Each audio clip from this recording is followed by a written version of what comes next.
नमस्कार दोस्तों, हम पढ़ रहे हैं बायोलॉजी क्लास 12 पहला पाठ जीवों में जनन। तो अभी तक हमने देखा कि जनन का मतलब क्या होता है, जनन का अर्थ क्या होता है और जनन कितने प्रकार का होता है। तो हमने देखा कि जनन मुख्यतः दो प्रकार का होता है, पहला लैंगिक जनन और दूसरा अलैंगिक जनन। लैंगिक जनन में आपको हमने बताया था कि इसमें दो जीव इन्वॉल्व होते हैं या पाए जाते हैं या दो जीव लैंगिक जनन करते हैं। दो जीवों अर्थात इस प्रकार के जनन में दो जीवों की आवश्यकता होती है। तो इस प्रकार का जनन लैंगिक जनन कहलाता है। इसे हमने विस्तार से पढ़ा था। उसके बाद जो दूसरा भाग है वह क्या है, अलैंगिक जनन। तो पहला हमने क्या देखा, लैंगिक जनन और दूसरा हमने देखा अलैंगिक जनन। अब प्रश्न उठता है कि लैंगिक जनन को तो हमने देख लिया कि इसमें एक जीव भाग लेता है। अलैंगिक जनन क्या है? अलैंगिक जनन वह प्रक्रिया है जिसमें केवल एक जीव भाग लेता है और इसके द्वारा अर्थात अलैंगिक जनन द्वारा बने संतान को हम क्या कहते हैं? अलैंगिक जनन द्वारा बने संतान को हम क्लोन क्या कहते हैं? क्लोन कहते हैं। ये हमने पढ़ा है। और ध्यान दें, लैंगिक जनन द्वारा बने संतान को ऑफस्प्रिंग कहते हैं। क्या कहते हैं? ऑफस्प्रिंग कहते हैं। तो हमने ये देखा। इसे हम रिकॉल इसलिए कर रहे हैं कि आपने जो कुछ पढ़ा है वो आपको विधिवत याद हो जाए। अब देखिए, जो दूसरा इसमें मेंटल पॉइंट बताया गया था वह था कि अलैंगिक जनन में, ध्यान दें, अलैंगिक जनन में गैमेट नहीं बनता,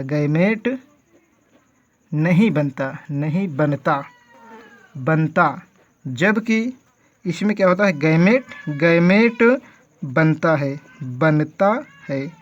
तो आपने देखा कि लैंगिक जनन में गैमेट बनता है जबकि अलैंगिक जनन में गैमेट नहीं बनता है। ये हमने देखा। अब देखिए, एनसीईआरटी में कुछ बच्चों ने ऐसा प्रश्न किया कि सर, एनसीईआरटी में लिखा गया है कि अलैंगिक जनन में कभी कभी गैमेट भी बन जाता है या बनता देखा गया है।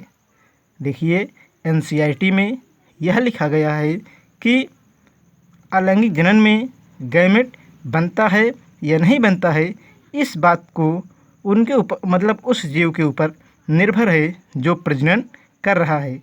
लेकिन ध्यान दें, यदि अलैंगिक जनन में गैमेट बन जाता है या बनता है तो उसका फ्यूजन नहीं होता। क्या होता है? तो उसका फ्यूजन नहीं होता है। यदि गैमेट का फ्यूजन होगा तो वह प्रक्रिया लैंगिक जनन कहलाती है। यदि गैमेट का फ्यूजन होगा तो वह प्रक्रिया लैंगिक जनन कहलाती है। अतः जब लैंगिक जनन में कोई जीव भाग लेता है अथवा लैंगिक जनन में भाग लेता है तो वह गैमेट किसी कारण से फ्यूज नहीं कर पाता है। देखिए, जब कोई जीव अलैंगिक जनन में भाग लेता है और इसके द्वारा गैमेट बन जाता है तो वह गैमेट किसी कारण से फ्यूज नहीं कर पाता है, जिसके परिणाम स्वरूप वह जीव सीधा नए संतान को उत्पन्न कर देता है। जिसके परिणाम स्वरूप वह जीव क्या करता है? सीधा नए संतान को उत्पन्न कर देता है। ऐसा हमें मधुमक्खी में देखा गया है। जैसे मधुमक्खी में हम देखते हैं कि जो अनिषेचित अंडे होते हैं वह ड्रोन उनके द्वारा ड्रोन बनते हैं, जिनमें क्या होता है, गैमेट तो बन जाता है लेकिन गैमेट का फ्यूजन नहीं होता है। तो हमने इसको देखा। अब उसके बाद हम कहेंगे कि पार्थेनोजेनेसिस। देखिए, वह प्रक्रिया आप कहेंगे पार्थेनोजेनेसिस। क्या कहेंगे? पार्थेनोजेनेसिस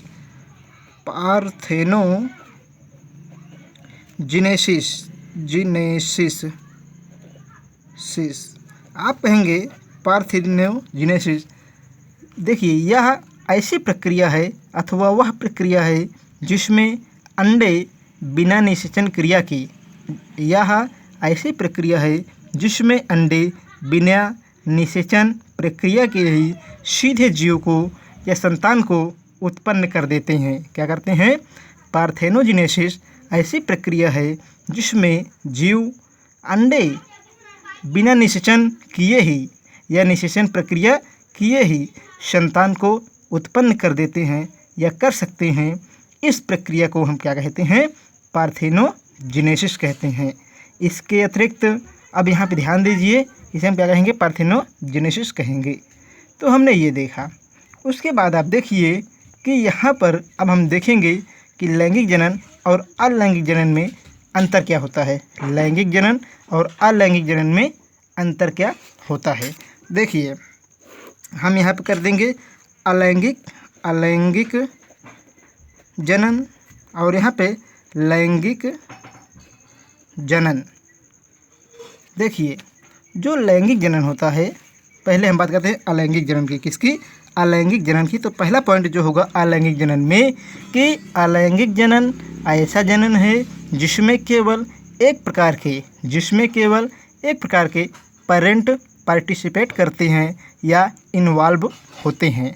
अर्थात अलैंगिक जनन वह प्रक्रिया है जिसमें केवल एक ही जीव भाग लेता है, और लैंगिक जनन वह प्रक्रिया है जिसमें समान लिंग वाले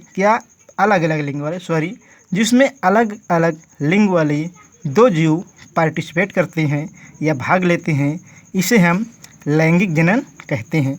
दूसरा अंतर क्या है? देखिए, आप कहेंगे दूसरा अंतर इसमें देखिए क्या होता है कि अलैंगिक जनन में गैमेट नहीं बनता है।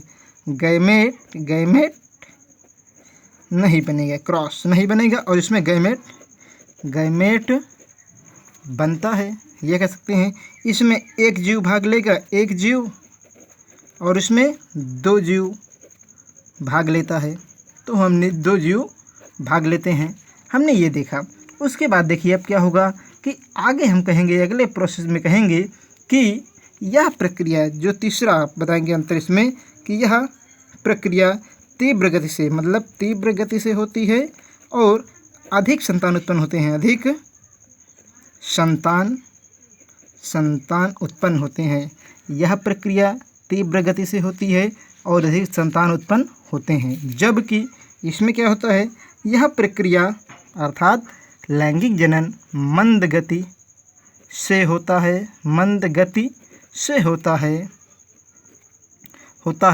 और कम संतान उत्पन्न होते हैं, और कम संतान उत्पन्न होते हैं। अब देखिए अगला अंतर क्या है? चौथा अंतर, इस प्रक्रिया द्वारा जो संतान उत्पन्न होती है, अलैंगिक जनन द्वारा जो संतान उत्पन्न होती है उसे हम क्या कहते हैं? उसे हम क्लोन कहते हैं। और इसे हम लैंगिक जनन द्वारा जो संतान उत्पन्न होती है उसे हम ऑफस्प्रिंग कहते हैं। तो ये हो गए हमारे पास अंतर। अब उसके बाद देखिए, इसमें गैमेट का फ्यूजन नहीं होगा, और इसमें गैमेट का फ्यूजन होगा। और देखिए पांचवा अंतर, इसमें जो संतान बनेगी वह अपने पेरेंट के समान होगी। देखिए, अलैंगिक जनन में जो संतान बनेगी वह अपने पेरेंट के समान होगी, जबकि अर्थात आप इसमें कह दीजिए कि एकदम फोटोकॉपी होगी या कार्बन कॉपी होगी। जबकि लैंगिक जनन में जो संतान बनेगी वह अपने पेरेंट के समान नहीं होगी, वह अपने पेरेंट के समान नहीं होगी, जिसका कारण है गुणसूत्र विनिमय। अब देखिए छठवां अंतर कि इसमें क्या होता है? इसमें मायोसिस होगी। क्या होगी? इसमें जो सेल डिवीजन होगा वो कैसे होगा? मियोसिस होगी। क्या होगी? मियोसिस सेल डिवीजन होगा, मतलब कोशिका विभाजन कैसा होगा, मियोसिस, और इसमें माइटोसिस सेल डिवीजन होगा, माइटोसिस सेल डिवीजन होगा। तो हमने यह देखा। अब आप कहेंगे कि जो क्लोन है, जो अलैंगिक जनन द्वारा उत्पन्न संतान होती है, उसे हम क्लोन कहते हैं। लेकिन क्लोन क्या होता है, एक ग्रुप होता है, अर्थात एक समूह होता है। क्लोन के प्रत्येक सदस्य को हम क्या कहते हैं, रैमेट कहते हैं, रैमेट कहते हैं। तो पुनः ध्यान दें, जैसे अलैंगिक जनन द्वारा एक जीव 10 संतान को उत्पन्न किया। कितना?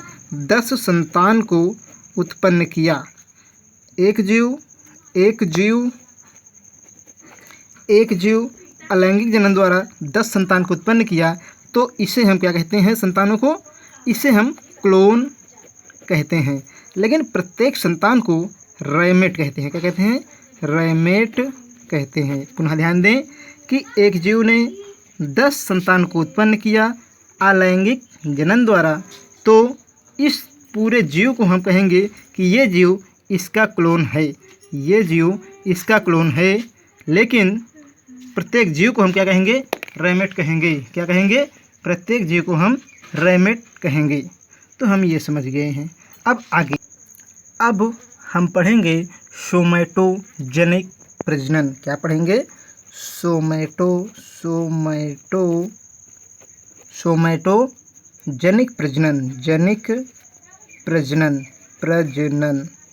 अब देखिए ये क्या होता है। आप कहेंगे कि हमने अभी तक देखा था या पिछले भाग में देखा था कि जो ब्रायोफिलम होता है, उसकी पत्ती के किनारे कई पत्ती की तरह छोटी छोटी रचनाएं हमको मिलती थी या दिखाई देती थी।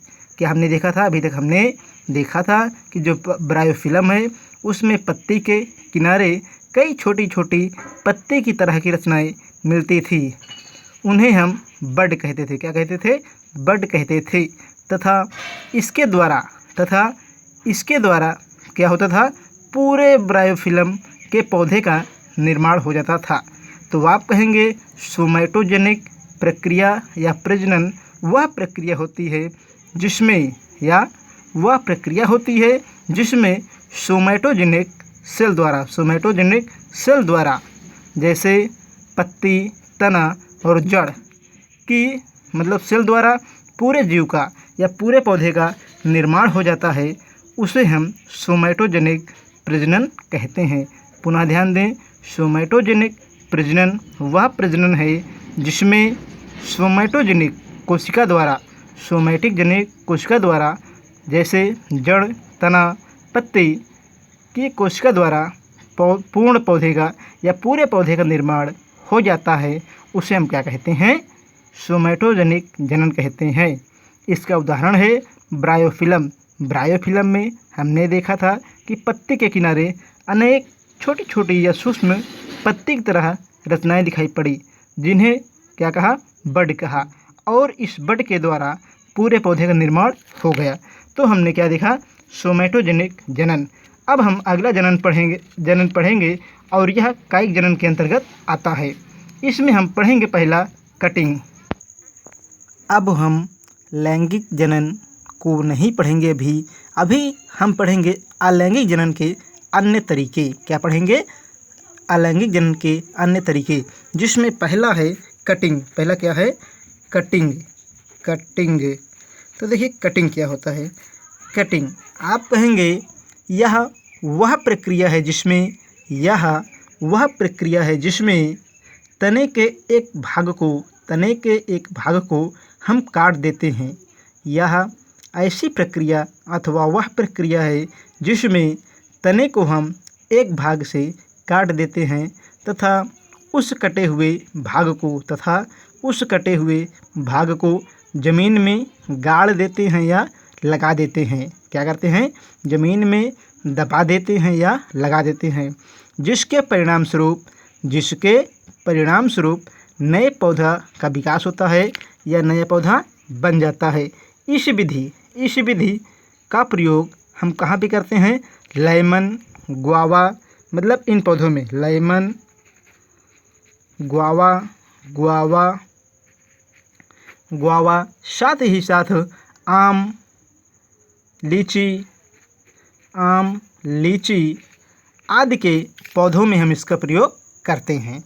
तो पुनः ध्यान दें, कटिंग वह प्रक्रिया है जिसमें तने के एक भाग को हम काट देते हैं और उस कटे हुए भाग को ज़मीन में गाड़ देते हैं, लगा देते हैं या दबा देते हैं, जिसके परिणाम स्वरूप नए पौधे का विकास होता है, अर्थात नया पौधा बन जाता है। इसे ही हम कटिंग कहते हैं। और इस विधि का प्रयोग हमने देखा आम, अमरूद, लीची और लेमन आदि जगह पे या आदि प्रकार के पौधों में करते हैं। दूसरी जो प्रक्रिया है वह है लेयरिंग। लेयरिंग क्या है? लेयरिंग। तो लेयरिंग क्या है अब देखा जाए। देखिए, लेयरिंग का मतलब है या लेयरिंग का मतलब यह होता है कि हम एक पौधे का जो तने के बीच का भाग होता है उसको भूमि में दबा देते हैं तथा कुछ समय बाद उससे जड़ निकल आती है।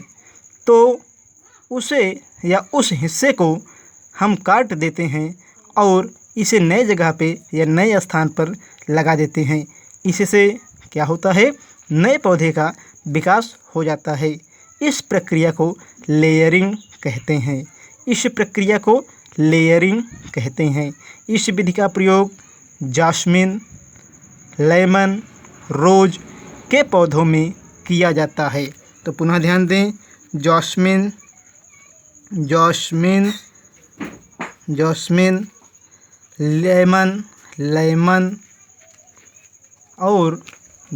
लेमन और रोज के पौधों में किया जाता है। तो हमने इसको देखा। तो पुनः ध्यान दें, लेयरिंग का मतलब होता है या लेयरिंग का मतलब यह है कि हम एक पौधे का जो तने के नीचे का भाग होता है उसको भूमि में दबा देते हैं और कुछ समय बाद हम यह देखते हैं कि उस जड़ से या उस पौधे से जड़ें निकल आती हैं और इस प्रक्रिया को हम लेयरिंग कहते हैं। हमने देखा कि इस विधि का उपयोग जास्मिन, लेमन व लीची या रोज के पौधों में किया जाता है। अगली विधि है ग्राफ्टिंग। क्या है? ग्राफ्टिंग। तो आप कहेंगे ग्राफ्टिंग वह प्रक्रिया है जिसमें पौधे के एक हिस्से को काट देते हैं तथा इसे दूसरे हिस्से अर्थात दूसरे पौधे के हिस्से से जोड़ देते हैं। उसे ग्राफ्ट करना कहते हैं। पुनः ध्यान दें, ग्राफ्टिंग वह प्रक्रिया है जिसमें पौधे के एक हिस्से को काट देते हैं और इसे दूसरे हिस्से अर्थात दूसरे पौधे में जोड़ देते हैं। उसे ग्राफ्ट करना बोलते हैं या कहते हैं। इस विधि द्वारा एक पौधे में अनेक पौधे या अलग प्रजाति वाले पौधे को जोड़ सकते हैं। जैसे गुलाब के पौधे में पहले लाल पुष्प लग रहे थे। यदि हम उसी पौधे में क्या करें, सफ़ेद पुष्प की ग्राफ्ट लगा दें या सफ़ेद पुष्प का ग्राफ्ट लगा दें तो उसमें प्राकृतिक रूप से या उस गुलाब में प्राकृतिक रूप से लाल पुष्प तो लगेंगे ही लगेंगे, किंतु उसमें सफ़ेद पुष्प भी लगने लगेंगे क्योंकि उसमें सफ़ेद पुष्प का ग्राफ्ट लगा हुआ है। तो आप कहेंगे ग्राफ्टिंग एक ऐसी विधि है जिसमें एक पौधे के हिस्से को काट देते हैं और इसे दूसरे पौधे के हिस्से से अर्थात दूसरे पौधे से जोड़ देते हैं। इसे ग्राफ्ट करना कहते हैं। इस विधि द्वारा एक पौधे में अनेक पौधे को जोड़ सकते हैं। माना एक गुलाब के पौधे में लाल पुष्प पहले लग रहा था, उसमें यदि हमने ग्राफ्टिंग कर दिया सफ़ेद पुष्प की तो लाल पुष्प तो लगेगा ही लगेगा, साथ ही साथ उसमें क्या होगा, सफ़ेद पुष्प भी लगेगा। अगली विधि है, जो आखिरी विधि है, एयर उसके बाद है एयर लेयरिंग। तो आप कहेंगे एयर लेयरिंग क्या है? देखिए, एयर लेयरिंग वह प्रक्रिया है